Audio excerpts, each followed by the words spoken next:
Civil War General William Sherman once famously said, "War is hell."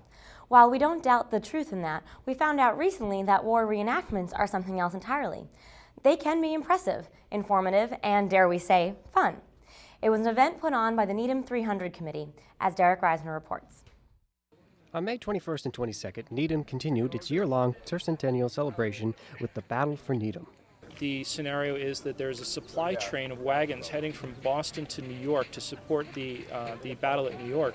And the British have heard about this and have landed a landing party which has come to intercept them and managed to catch them up at Needham.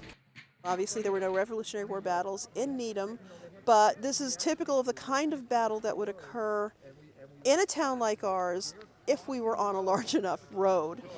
Hundreds of ordinary men, women, and children of the Brigade of the American Revolution gathered together at Ridge Hill Reservation. The logistics were tough. There's an awful lot of people involved in it. But Gloria Grice and Ken made it happen, and we're very pleased with it.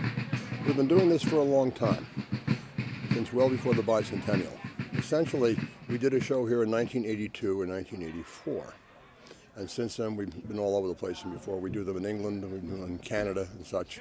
Dedicated to their craft, the reenactors spent the entire 2 days dressed in 18th century clothing, ate at campfires, and slept in tents on the Ridge Hill Meadow.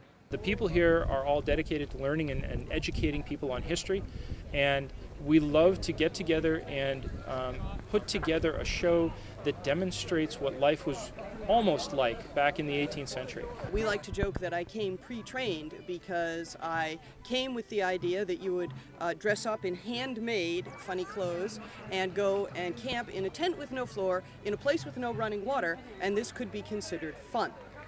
And was it?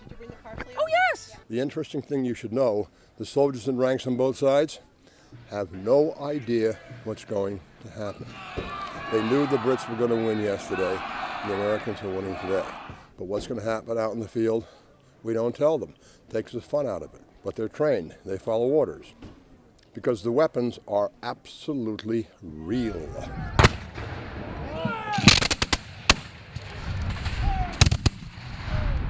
A bunch of grown-ups playing cowboys and Indians with very expensive toys. We're always looking for volunteer help. We're always looking for donations because, as you know, everything we try to do, we try to keep free to the public. I mean, this is great. People got to park, you got a bus ride up here the whole weekend, and nobody's spending a dime unless you want to buy a sausage or a bayonet, because everybody needs a bayonet. For the Needham Channel News, I'm Derek Reisner.